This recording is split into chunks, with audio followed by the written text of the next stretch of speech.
Can't everybody stop for 10 minutes? I mean, everybody seems that's the only. Everybody can we stick? I mean, it's not that much to ask.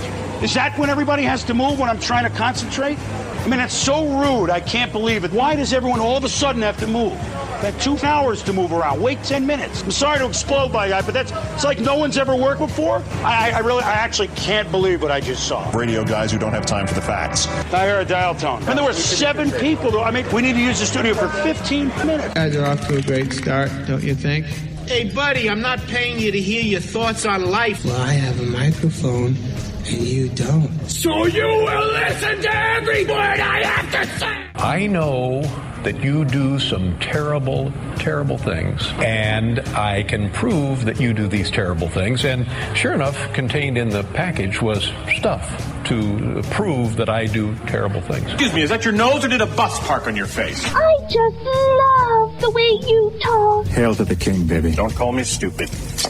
Oh, right! To call you stupid would be an insult to stupid people! Victory is mine! Got news for you, dude. I'll use small words that you'll be sure to understand, you warthog-faced buffoon. The guilty pleasure offered by the existence of the Sideshow Bob is simple and understandable. 99 times out of 100, nearly every time we partake of the movable falafel feast, he serves us nothing but comedy. Farce, slapstick, unconscious self-mutilation, the Sisyphus of morons, if you will. But this is the 100th time out of 100. It is not funny at all. That's on the record and documented. Americans who deserves better than the Sideshow Bob of commentators. We all do. Well, I think you folks have a real fine show, and it's going to be successful just as soon as people find out what time it's on. Oh, they're terrible. They're so terrible. You want them to run through it again? No, let's just move on. We have a lot to do. All right, here we go. Are you ready? Are you ready? Let's get it on. Come on. Do you understand the words that are coming out of my mouth? Terrible. What are you doing to me? He'll miss the opening. This is the most important number in the show. This show's broken, has not even begun yet. Good. This show's unairable. It's the Joel Oriend Show. I can hardly wait. Today's worst person in the world. Joel, I love you, and please behave yourself. Now, ladies and gentlemen, please welcome my son, Joel Oriend.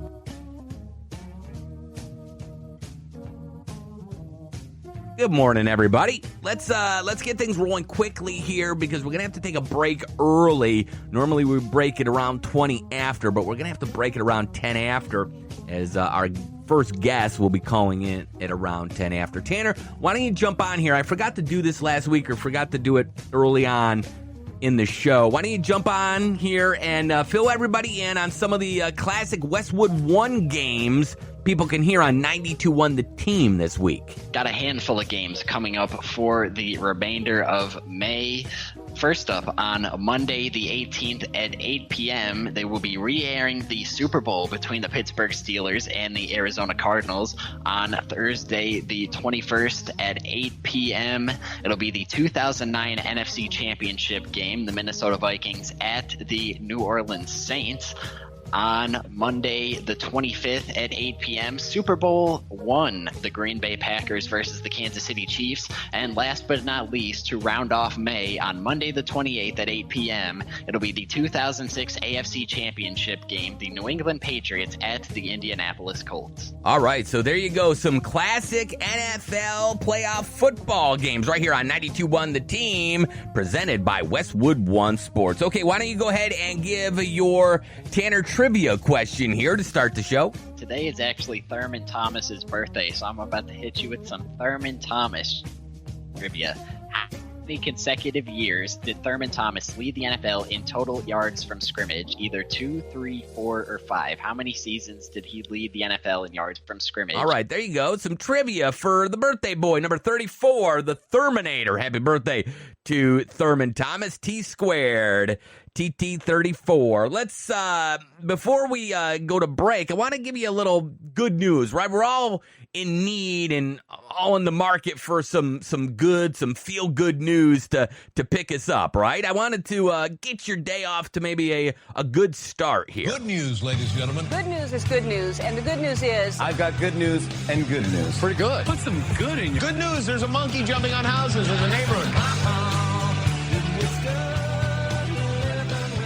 So I saw this, that there is a growing body of evidence that a centerpiece of daily American life, driving a vehicle somewheres, is increasing. New data from Geopath and Intermix shows that the percentage of Americans who are traveling at least a mile from their homes on a daily basis is on the rise. A mile?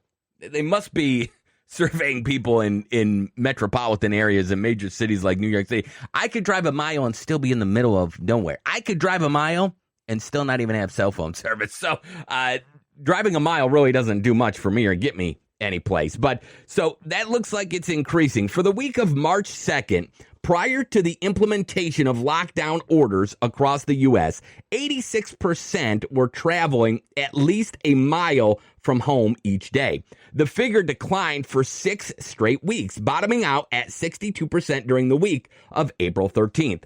It climbed back to 66% the week of April 20th and reached 69%, a 6-week high, the week of April 20th, the latest week for which data is available. According to a Geopath spokesperson cited by MediaPost, the 80% plus range appears to be relatively normal, suggesting that almost 1/5 of Americans typically don't travel more than a mile from home during normal times. So a little feel-good news there for you on a Saturday morning. Sounds like things are slowly coming back to normal in certain pockets and certain areas.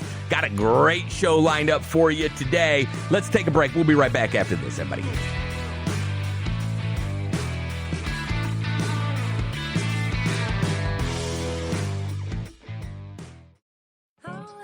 Hi, Saver. Walgreens here. We like the way you save. Take coffee. You know it doesn't have to cost $4 a cup, so you make your own. And copays on Medicare Part D. You save up to $5 and get 100 Balance Rewards points on each prescription when Walgreens is your preferred pharmacy. Save smartly on Med D. Walgreens. Trusted since 1901. Copay savings on Tier 1 generic drugs available through select plans that include Walgreens as a preferred pharmacy. Points cannot be earned in Arkansas, New Jersey, or New York. Complete details at walgreens.com/balance. Let's say you just bought a house. Bad news is, you're one step closer to becoming your parents. Soon you'll have a separate fridge in the basement, where extra groceries are exiled forever. Remember that frozen lasagna? Of course you don't. It's been down there since 2008. Good news is, it's easy to bundle home and auto through Progressive and save on your car insurance. Piece of cake. Behind the lasagna. It's very old. Progressive Casualty Insurance Company, affiliates, and other insurers. Discount not available in all states or situations. Are you stuck in the house cleaning? Well, a local toy collector is paying cash for your attic treasures. He's paying cash for all 80s and 90s toys and video games. Ghostbusters, He-Man, Mask, Transformers, Beetlejuice, She-Ra, Nintendo, Sega, and more. He's also paying cash for VHS horror movies. Top prices paid. For more information, call 607-621-8129. That's 621-8129. We may see a little bit of patchy fog in a few spots early today. Otherwise, skies become partly to mostly sunny. Temperature in the middle 60s this afternoon. Partly cloudy skies, chilly overnight, mid-40s. Clouds fill back in Sunday, and a couple of showers return during the afternoon, mid-60s. Another wet weather maker comes in Sunday night into Monday. Periods of rain through the period, mid-50s Sunday night. Temperatures only in the low 60s on Monday. I'm meteorologist Doug Webster. Now Zeal to left field and deep. And the Dodgers will win the first game ever in the Freeway Series. Todd Zeal grew up a Dodger fan, was an All-American at UCLA, and becomes the hero in a 4-3 Dodgers win over the Anaheim Angels. 2-2 pitch. Into right center field. Into the gap. Off the wall. Perez scores. Piazza scores. Here comes Ventura. 3-run double for Zeal. 6-0 Mets. The 2-2.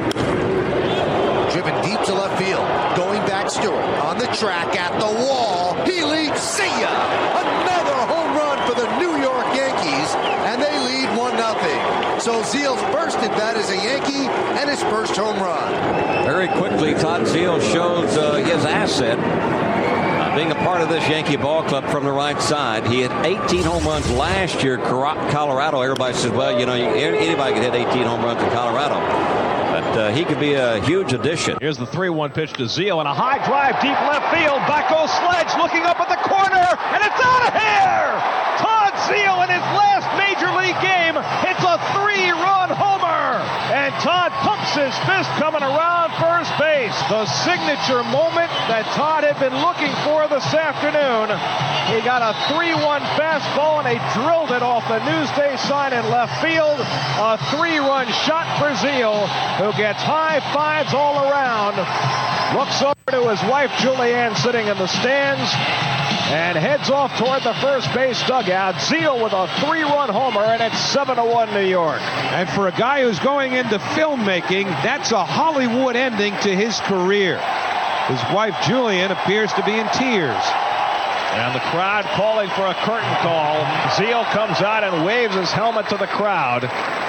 So a lasting moment for Todd Zeal in what might be his final Major League at-bat. And if Art has any sense of drama, that will be. Gotta be. It's a 3-run homer to put the Mets up 7-1. Well, it's not Ted Williams in his final at-bat at Fenway Park, but it's the Mets version of it, with Todd Zeal honored before the game, probably ending his career with a home run. Not a bad way to go out. Welcome back to the Joel Oriend Show. Defeating the naysayers. It's either winning or you're losing. There's nothing in between. You know, good luck. You're going to need it. I'm going to be over here, like, winning. Winning. On 92.1 The Team.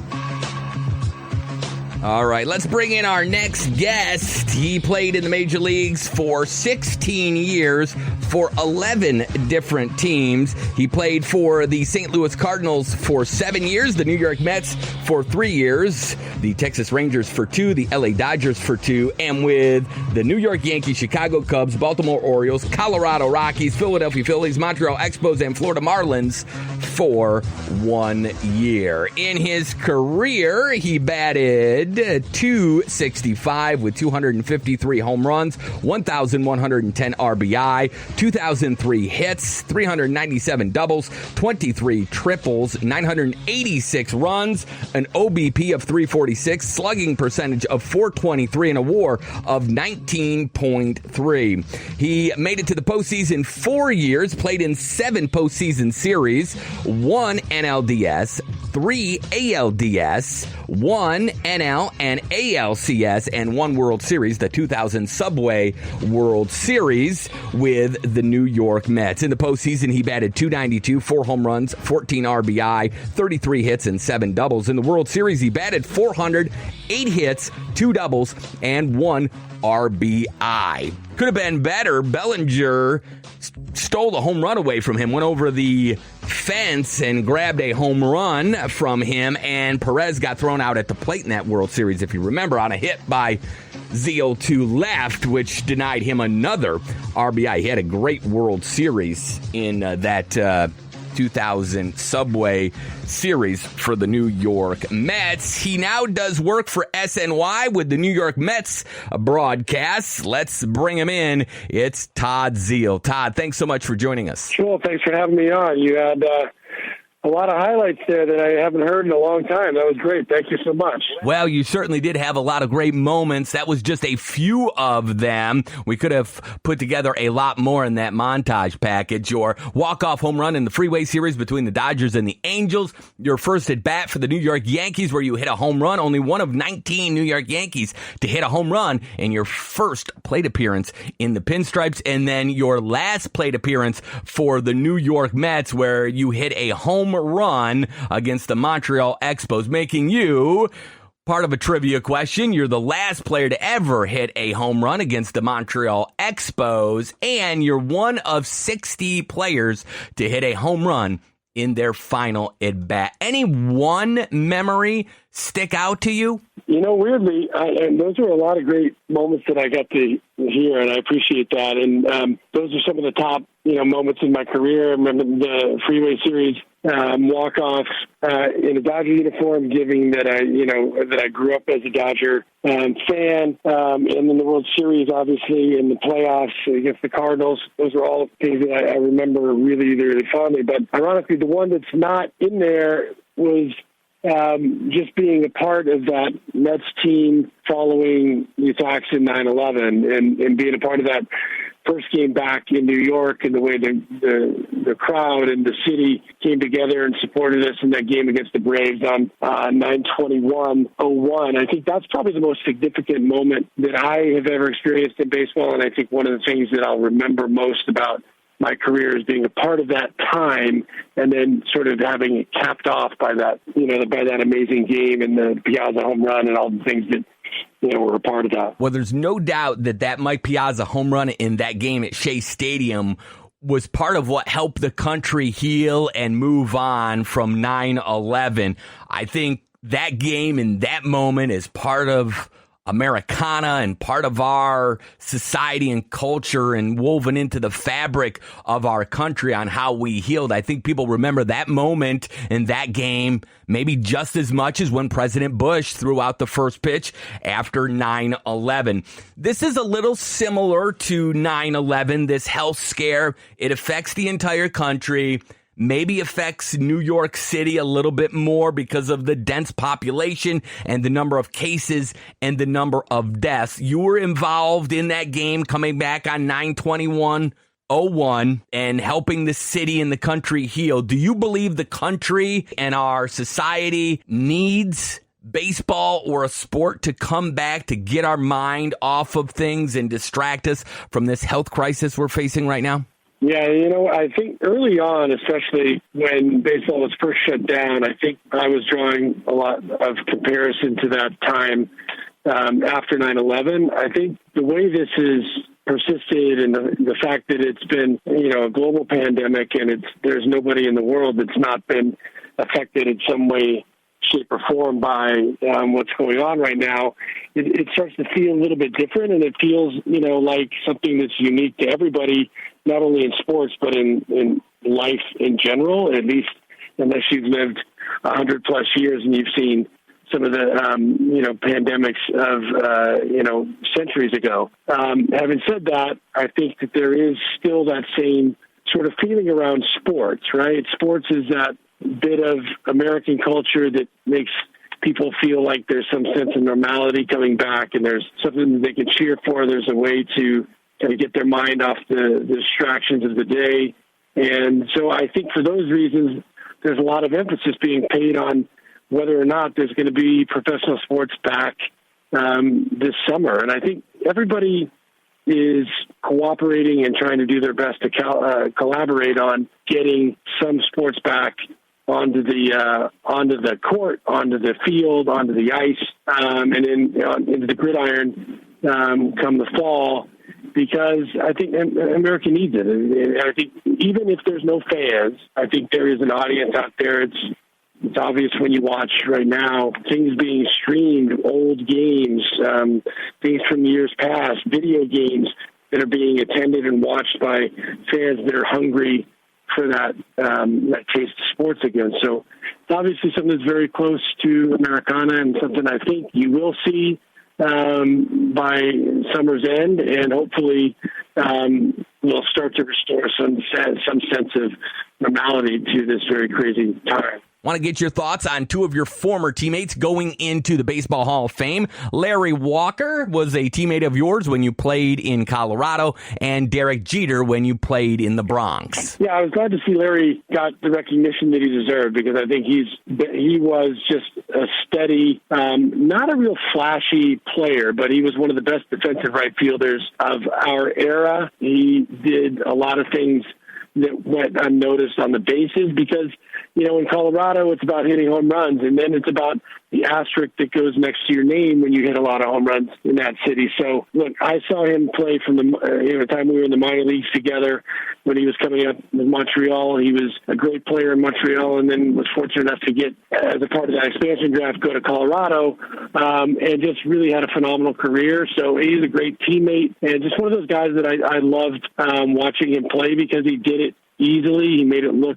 easy. He was graceful in the outfield. He was graceful on the bases, and he had as good a power, especially opposite field power, as anybody that I got to see play. I tell you, Derek Jeter was not only your teammate, Todd, but boy, was he your nemesis. I'm looking at it, and you made it to the postseason 4 times. Every year, no matter if you were in the AL or the NL, Derek Jeter and the New York Yankees were the team that ousted you, whether it was in the ALDS, the ALCS, or the World Series. What a thorn in Todd Zeal's side was Derek Jeter and the New York Yankees. Yeah, you're right about that. That's why I alluded to, I talked a lot of Larry Walker in that first part of that question.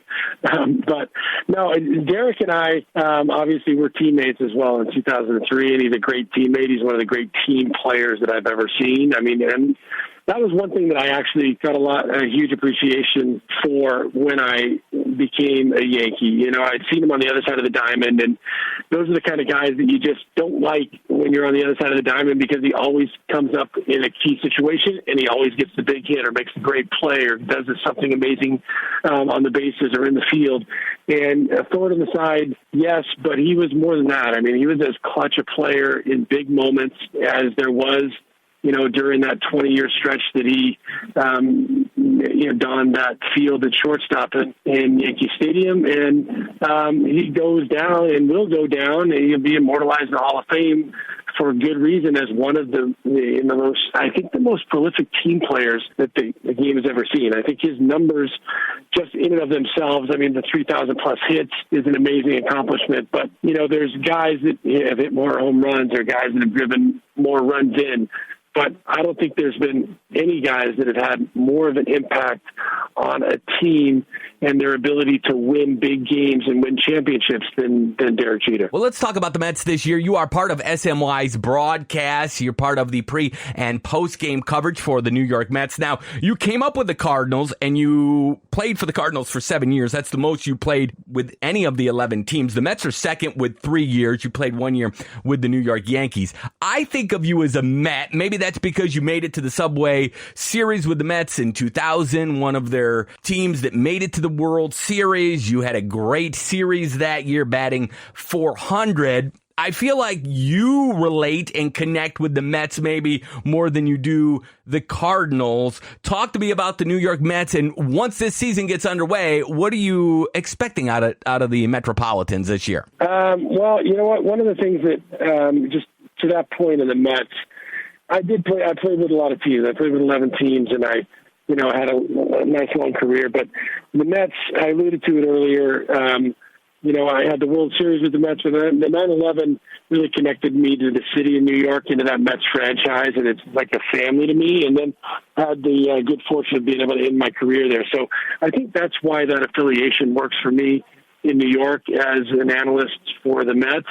And it's been great for me the last couple of years to take more of a part-time role and turn it into more of a full-time role last year and see that 2019 team really evolved into what I think is going to be a very, very good, Mets team, but also a very exciting, memorable team to watch with guys like Alonzo McNeil, and I love Michael Conforto, and then, not to mention, of course, that rotation with a guy like Jacob deGrom at the top of it, 2-time Cy Young Award winner. It wouldn't surprise me to see him win a couple of more in the length of his career. So they've really got some great core assets that prove to be not only competitive, but I think they're going to be an exciting, fun team to watch in the coming years as soon as they get back on that field.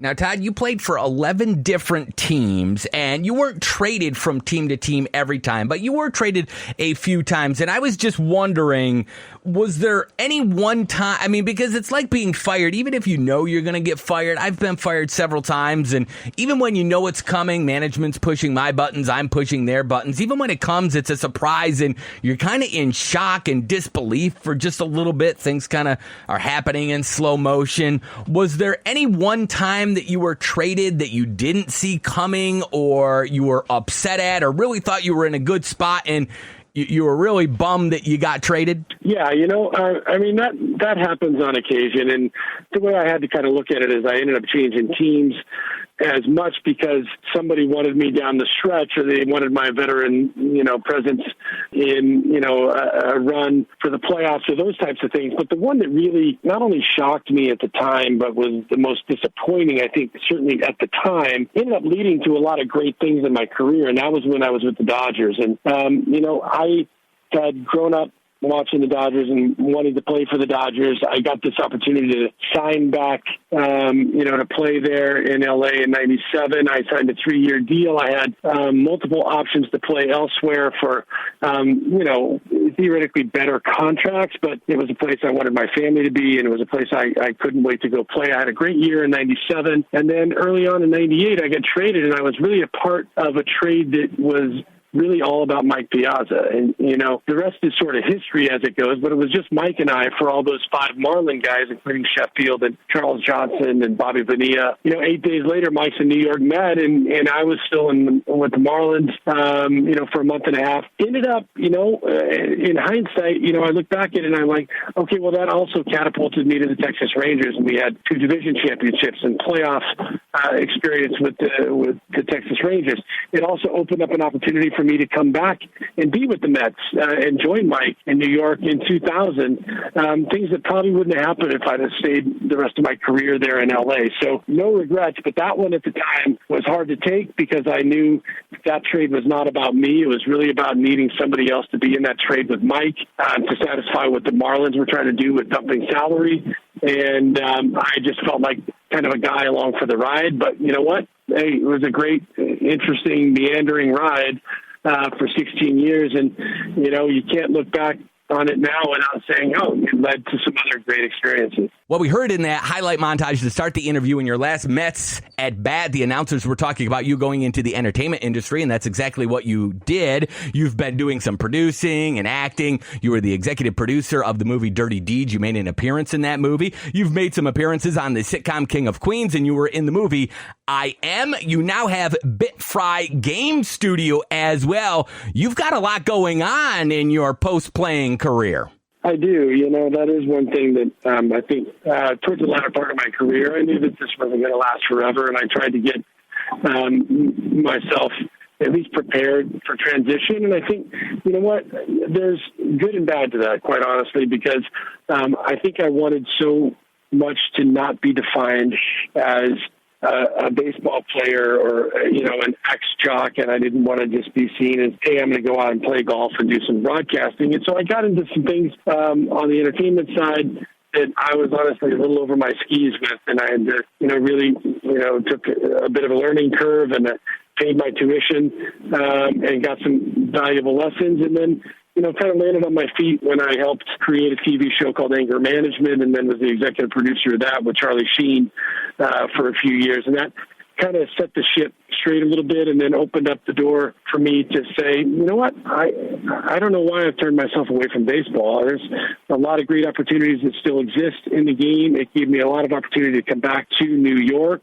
And, and it sort of enabled me to take this opportunity with the BitFry Game Studio that was a sports licensed video game. We're in the market now.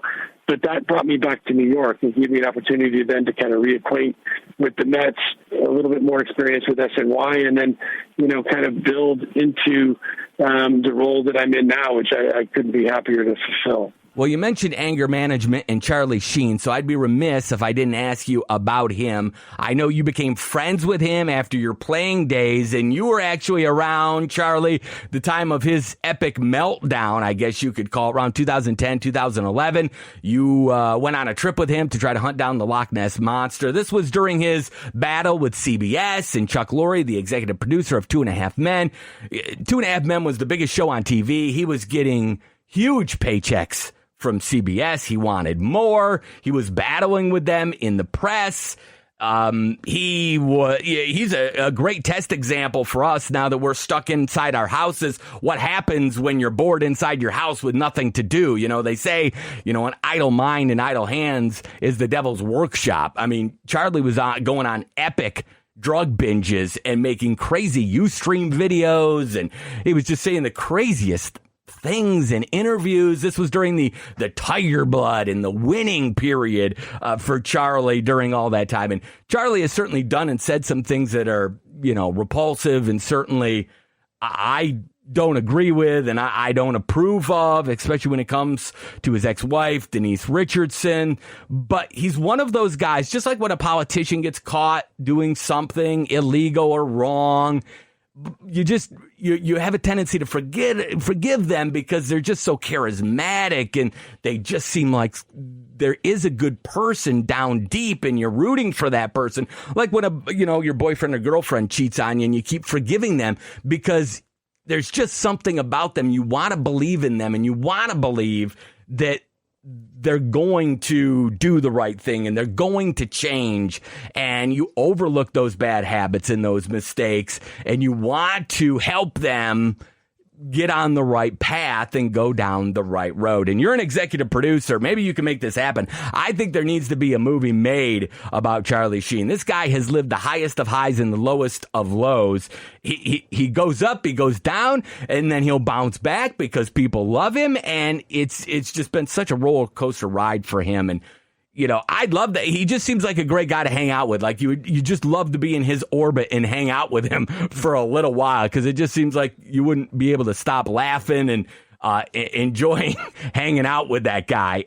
And I've never interviewed Charlie, but I've interviewed friends of his and adult entertainers that have hung out with him. And they've told me during that run, they would be like, I had to leave. Like if I had stayed any longer, I would have died. I mean, it's a miracle that Charlie Sheen is still living between, what he was drinking and ingesting and up his nose and down his mouth. And they said it could have killed a horse what he was doing, and he's still alive. And so he is certainly somebody that I think we're drawn to and we're certainly curious about because he has just lived such a wild life, and he seems deep down like he's a good guy, but he's certainly fighting a lot of demons. And just like other actors, musicians, and athletes that have, drug and alcohol addictions, you root for them and hope that he can turn the corner and just get straight and,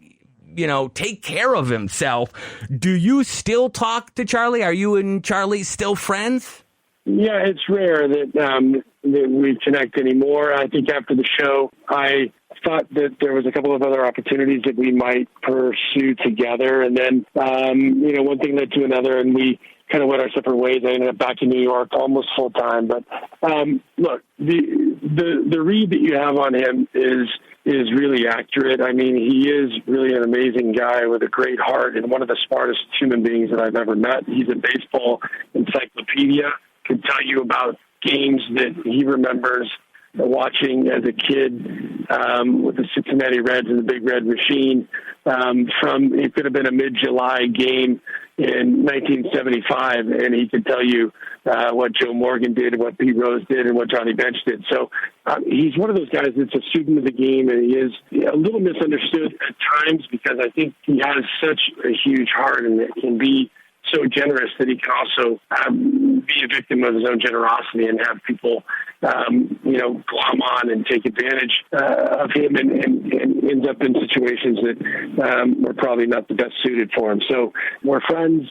We connect on text every once in a while just to see how each other's doing, and I wish him nothing but the best. Let's talk about another interesting cat that you spent some time with, Bobby Valentine. He was the manager of the Mets when you were there. I think a lot of people remember Bobby when he got thrown out of a game and then came back into the dugout wearing those glasses and the nose and the mustache.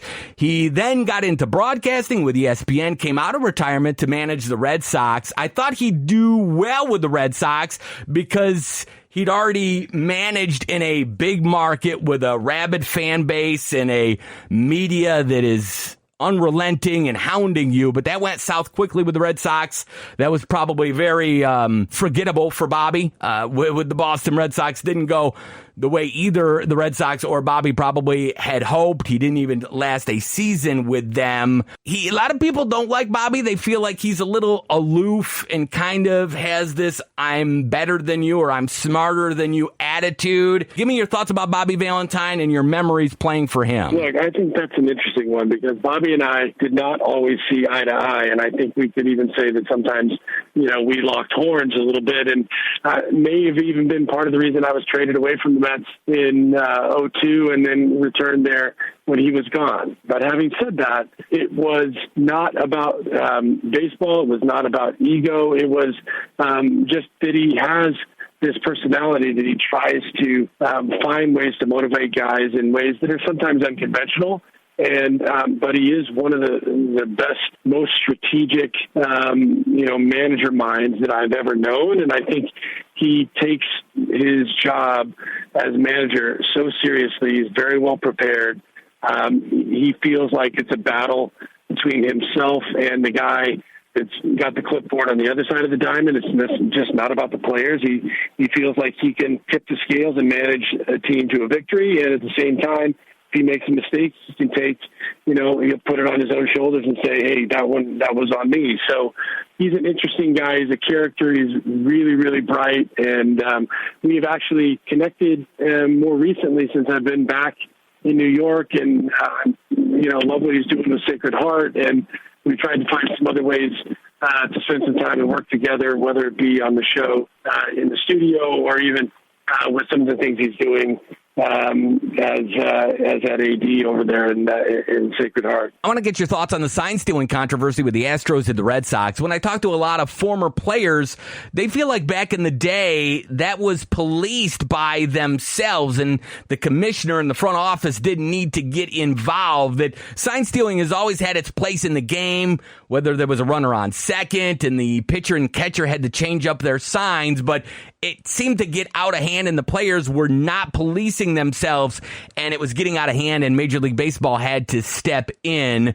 Your thoughts on this sign stealing controversy in baseball? Yeah, you know what? I think there used to be a lot more, not just policing in the game, but I think there was more latitude for the policing as well. Now, because you have to really be careful of the guy's health and guys are throwing nearly 100 miles an hour. There's at least a guy on almost every staff that's in the high 90s or low hundreds. You have to be careful with taking one in the head or seeing somebody injured. So I think the umpires in the league have come down really hard on what used to be, a product of the gamesmanship within the lines. Having said that, I think when you take it to the level that the Astros did, and maybe some other teams have done as well, but the Astros are the ones that were, had a lot of evidence and were singled out. And you're using technology, and not only the technology to be able to pick what pitch is on a specific time, but also using algorithms to break the sequences of the catchers. That, to me, crossed the line that I think probably needed more than just good old-fashioned gamesmanship policing on the field, because I'm not quite sure that you could have stopped it. And so the fact that they were so blatant and it was so obvious in retrospect, I think made them, just this pariah, and it gave the commissioner and baseball the ability to say, hey, we're making an example out of this team because we know it may proliferate other places. It better stop right now. Picking signs from second base because you've got the catcher's signs and relaying to the pitcher, relaying to your hitter, that's a totally different animal than having a computer guy with an algorithm picking sequences and banging on garbage cans. Todd, listen, it was great catching up with you and chatting. Thanks so much for giving us some of your time. People can catch you on SNY with New York Mets broadcasts. They can also check out your company, BitFry Game Studio, at bitfry.com. Todd, thank you so much. Stay healthy, my friend, and we'll chat again sometime. Absolutely. Anytime, Joel. Thanks for the call. All right, there you go. Number 27, Todd Zeile played third base and first base for 16 years in the major leagues for such teams as the Cardinals, the Mets, the Dodgers, and the Yankees. He's lived quite an amazing life. He is the only player in MLB history to hit one home run with 11 teams. He is one of 19 New York Yankees to hit a home run in his first plate appearance in the Pinstripes, and he is one of 60 players to hit a home run in his final Major League at bat. He is also a direct descendant of Presidents John Quincy Adams and John Adams.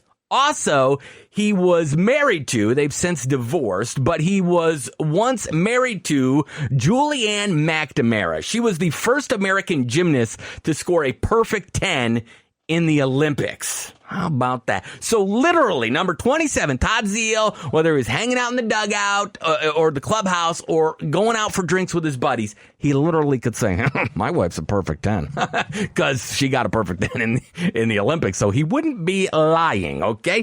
So he has lived he's married an Olympian, perfect 10.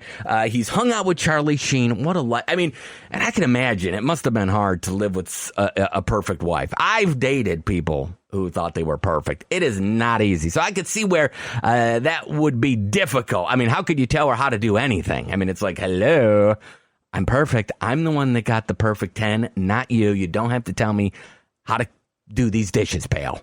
So I can see where maybe that could have been difficult. But he's lived quite the life, that's for sure. Honestly, Julianne McNamara might have been his best catch as a Major League Baseball player, if you ask me. Extremely pulchritudinous. That's all I can say. Google her, okay? Let's take a break. We'll come back with more. It's 92 on the team. Well, now we see them rushing to the stadium in Flushing. They play amazing baseball in the fall. Jay and Benny are the rage, and the monster's out of the cage. The crowd is berserk for Johnny and Turk, so let's play ball. I'm talking baseball. Mike Hampton, Reed, and Leiter, amazing baseball. Timo's the exciter, with Armando, Zeile, and Robin, they're all set. And Fonzie's just about as good as it gets. We're talking baseball, baseball and the Mets. Amazing baseball, baseball and the Mets. Courts Auto Collision. Hi, Bill. Never seen an insurance job we both can't make money on yet. Bill? And yes, I still have a free loaner car. Bill, I just called to... Courts Auto Collision, Day Route 36, south of Canisteel, 698-9900. Online at McCourtsCollision.com. Bill, for the first time in my life, you have left me speechless. I am Bill McCourt. Wow. Giovanni's and the Giovanellos want to thank their customers for 40 years of patronage. Here's a message from Giovanni's Restaurant on Seneca Street in Hornell. From now on, Giovanni's is only taking credit card orders from those who call ahead. Giovanni's follows the most stringent practices for cleaning, wearing masks and gloves, and social distancing. Out of a further abundance of caution, Giovanni's is no longer doing walk-ins, only deliveries and curbside pickups. Giovanni's will closely monitor CDC guidelines and will only modify their new rules when it becomes appropriate to do so. Again, Giovanni's thanks their loyal customers for 40 years of patronage. You're home. You're a diabetic. You need supplies, but you don't want to visit the pharmacy. What do? Call US Med for home delivery of your supplies. If you have diabetes and you're worried about going to a crowded pharmacy, pick up the phone in the safety and comfort of your home and let US Med deliver them to you with free shipping. And now if you test your blood sugar 4 more times a day and inject insulin 3 or more times a day, you may qualify to get a new continuous glucose monitor at little or no cost, which may eliminate the pain of pricking your fingers and helps you make smarter diabetes decisions. Plus, we'll send you a 90-day supply and bill your insurance company for you. Get some peace of mind. Call US Med today. 800-659-7805. 800-659-7805.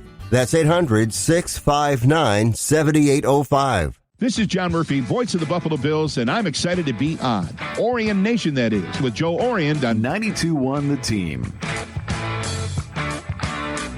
So not sure if you saw this going around this week when I was prepping for the show and Googling and just kind of scrolling the internet. I saw in the Twitterverse a lot of Buffalo Bills fans, people in the media, newspaper people, radio, TV, taking this Buffalo Bills trivia challenge and then giving their scores and comparing with one another. So I thought maybe we could take the Buffalo Bills trivia challenge right here. Tanner, did you see this Buffalo Bills trivia challenge going around? Did you take it already? No, I did not, actually. All right, that a boy. That's what I was counting on, you not being prepared so we could do this, because if you'd already done it, this bit wouldn't work. So let's see if we can do this, okay?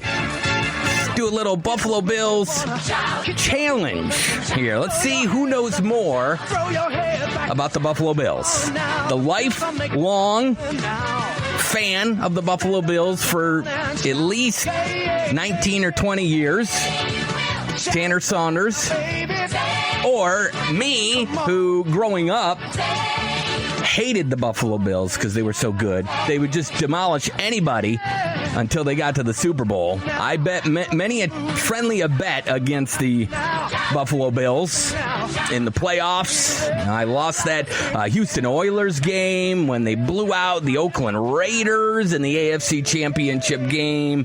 They just steamrolled everybody. Yeah, I was a Redskins fan back then, so it really didn't matter to me because the Redskins beat the Bills in the Super Bowl, but everybody was a Bills fan in my family growing up, except for my dad. He was a Giants fan, and that made it hard because the Giants seemed to beat the Redskins more times than not. But everybody else was a Bills fan, and I felt part of it was because they were so good going to all those 4 Super Bowls. So I wasn't really a Bills fan. Now that I'm older, I certainly have a lot of respect for the Bills and that run they had and how they were able to go back to 4 Super Bowls and how many great players they had on the team. So what we're going to do, since you're in finals week, right? This is your finals week at CCC, Tanner? That is correct. I was just working one before we started the show here. So it is definitely exam season. All right. It's exam season. So we are going to do our Buffalo Bills fan trivia challenge exam right here. And Mrs. Oriend is going to give the test, proctor the test. Okay. She's going to, I need something to write with. I need to.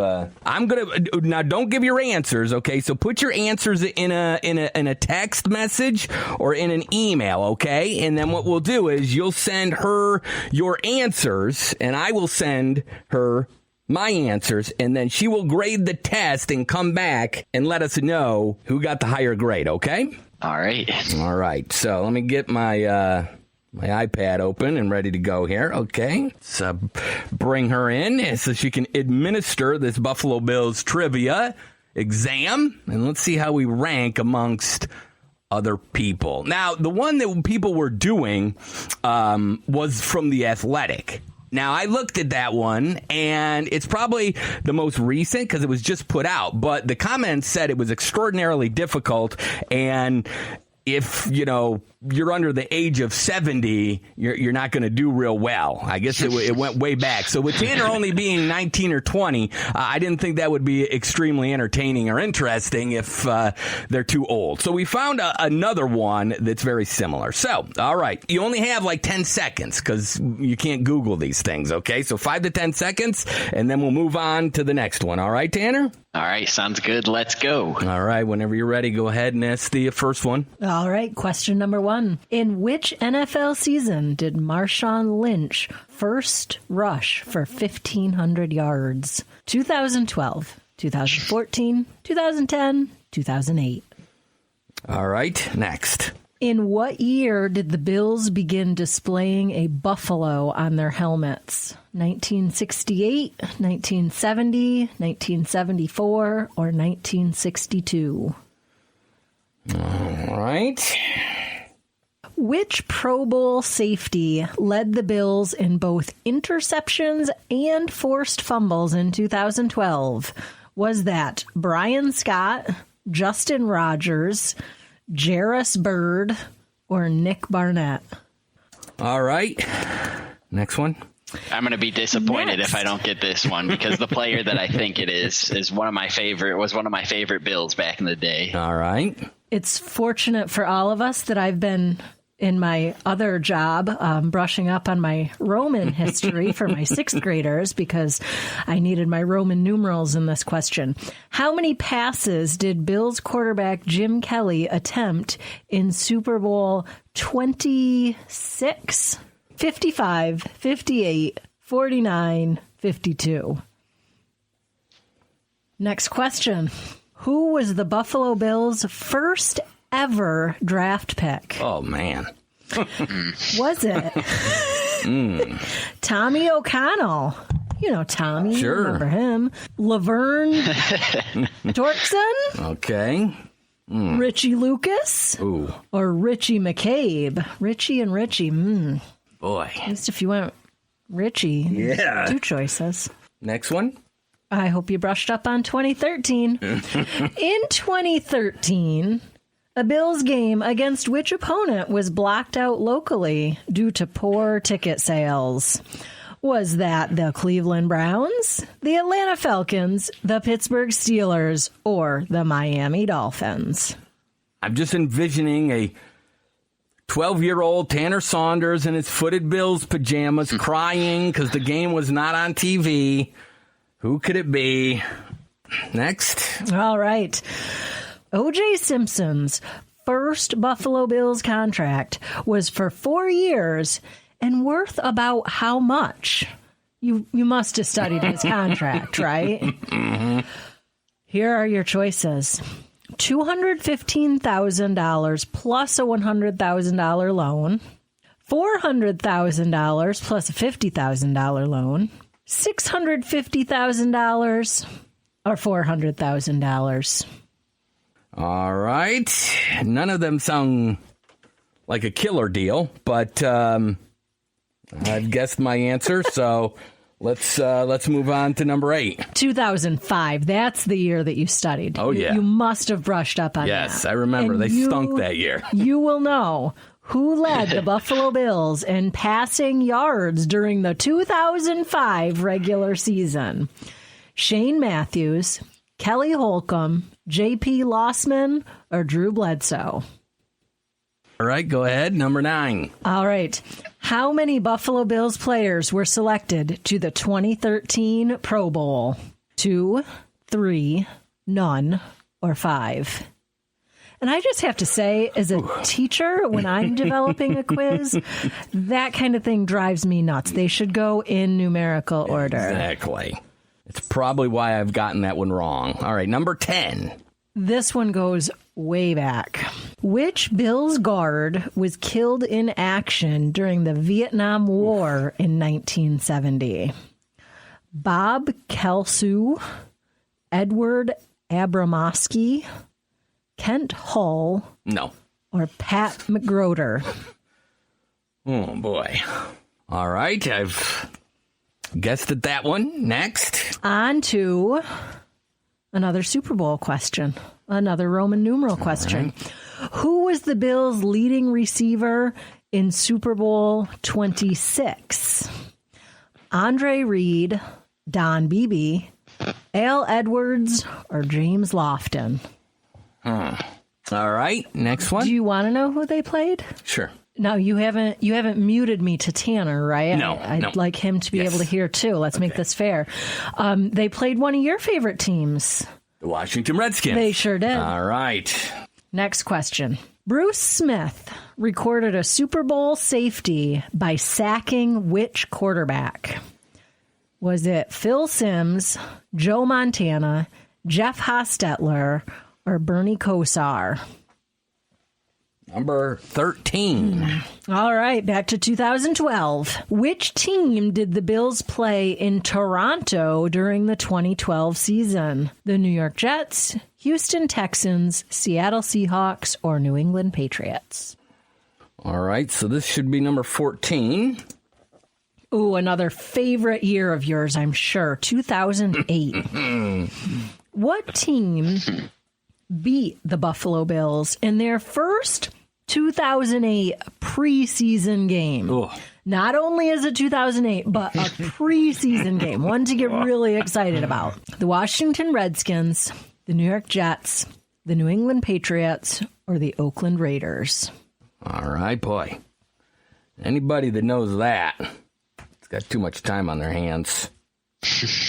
All right, number 15. All right. Buffalo Bills coach Marv Levy coached what NFL team prior to joining the Bills in 1986? Kansas City Chiefs, Philadelphia Eagles, New York Jets, or New England Patriots? Ugh, at least they got one right. Oh, boy. There we go. Back to 2006. Good year, good year. Which defensive end signed a 4-year contract with the Bills in 2006? Jason Hall, Ryan Denny, Mark Wood, or Joshua Cooper? All right. Number 17.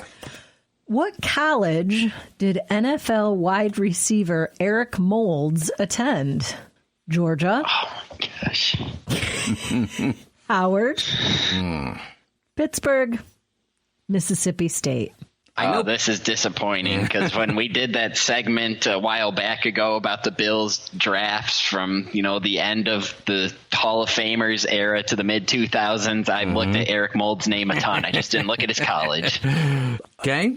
I think you've got another point coming here, Joel. Who was the head coach of the Bills from 1986 to 1997? Oh, boy. Do you need choices? I think I know that Does one. Tanner need choices? No, give me that point. You might as well give me that point right now. That's an easy one. All right. Number 19. Which Bills player had 190 yards from scrimmage in Super Bowl 25? Dave Meggett, Thurman Thomas, Mark Ingram, or Keith McKellar? Right. 20. The Buffalo Bills were a founding member of what league? The AFL, the NFL, the CFL, or the XFL? Oh. All right. Next, 21. I've at least got, I think, 3 right on this so far. Which rookie became the Bills' new starting quarterback in 2013? Was that E.J. Manuel, Kiko Alonso, Ryan Fitzpatrick, or Robert Woods? All right. Make that. Oh, I remember this era. This was not a fun era. This player walked so Josh Allen could run. 22. All right. Again, it's a good thing you brushed up on 1973 because who was the Buffalo Bill named the NFL Player of the Year for 1973 by the Associated Press? Was it Bob Chandler, Jim Braxton, O.J. Simpson, Joe Ferguson? But it helped to know when O.J. played for them. I mean, that's the obvious answer.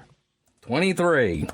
And this is the final question. Okay. Just so you know. Which Buffalo Bills quarterback led the comeback against Houston in the 1992 playoffs? Frank Reich, Todd Collins, Jim Kelly, or Stan Gelbaugh? Gelbaugh. Yeah, there you go. Okay. All right. Well, Tanner and I should at least be able to get that one right. The audience should know that one as well, considering we just replayed the greatest comeback of all time, courtesy of Westwood One Sports right here on 92.1 The Team. And we interviewed a couple players that participated in that game as well. So I think Tanner and I are going to get that one right. Let's take a break. Mrs. Oriend will score those tests, and we'll see who did better on the Buffalo Bills Trivia Challenge. We'll take a break. Come back, Jeff Striegel from the Motor Racing Network. He'll talk about NASCAR coming back. They'll go at it tomorrow with the Real Heroes 400 from Darlington. We'll talk to him about that, his thoughts on the race, and more. It's the Joel Oriend Show on 92.1 The Team. We'll be right back after this, everybody.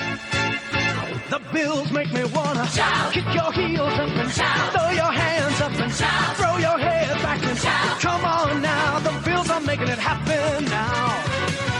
Stand up now, come on and shout. Yeah, yeah, yeah, yeah. Say you will. Shout it right now, baby. Say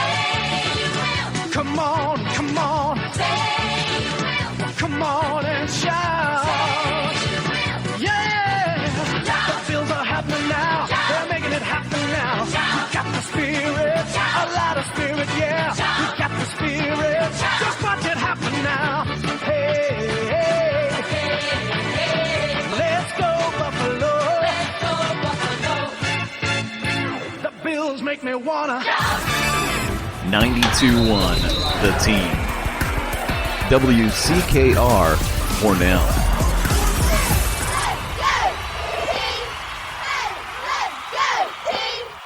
The Maple City Dodge Sales Department is open. Your favorite guys, Gary, Larry, Aaron, Doug, and John, are back and available by appointment. Simply call Maple City Dodge and tell them you're ready for a great deal. The incentives are huge, and the sales team is highly motivated. The service, collision, and detail departments are also open. They'll pick up, service, and return your vehicle when the work is done. Call Maple City Dodge in Hornell. They're ready to get you back on the road with the real deal every time. Welcome back to the Joel Oriend Show. Cole, you're wandering all over the track. Just slammed into me. No, he didn't slam into you. He didn't bump you. He didn't nudge you. He rubbed you. And rubbing, son, is racing. There goes a fender. There goes a quarter pan. All right. Well, we're still under a caution. I want you to go back out on that track and hit the pace car. Hit the pace car? Hit the pace car. What for? Because you hit every other thing out there. I want you to be perfect. Go on, go. I got a pit. I don't think so. We're busy now. You're what? We're eating ice cream. Ice cream? Now, you're welcome. Come on and get one, but I don't believe NASCAR would think much of you trying to eat an ice cream cone out there.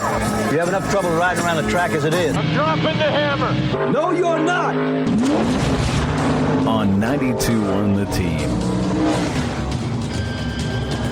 Well, last weekend it was UFC 249. This weekend, it's NASCAR. The Cup Series race is back. The first race since March when they were out there in Phoenix. And this is Denny Hamlin speaking to ESPN about NASCAR returning tomorrow at Darlington Raceway. We're excited to go back to work. It's just like a lot of sports athletes probably are at this point. We're in a unique situation in NASCAR where we're not a contact sport when it comes to driver contact. We are strapped in a race car, so it allows us to have somewhat of an advantage during these times to try to get back sooner than later. So I think NASCAR's got a great plan in place for us to be safe this weekend and continue to entertain millions of NASCAR fans that have been itching for us to get back on the track for 2 months now. It's going to be a challenge to pick back up. I mean, any momentum that you may have had is lost.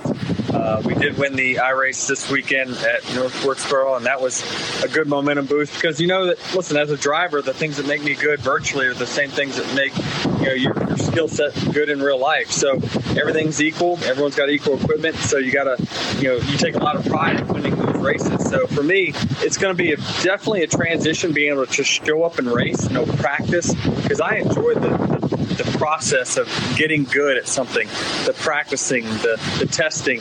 But now that we're going to show up, do nothing but race, go home right after, it's going to be a transition, something we're going to have to get used to. The driver of the number 11 car, Denny Hamlin, right there. He is in 11th place, 53 points behind the leader. After 4 races, this is your top 5 going into Darlington tomorrow. It's Harvick, Logano, Elliott, Bowman, and Jimmy Johnson. To talk about the race tomorrow, NASCAR making its return.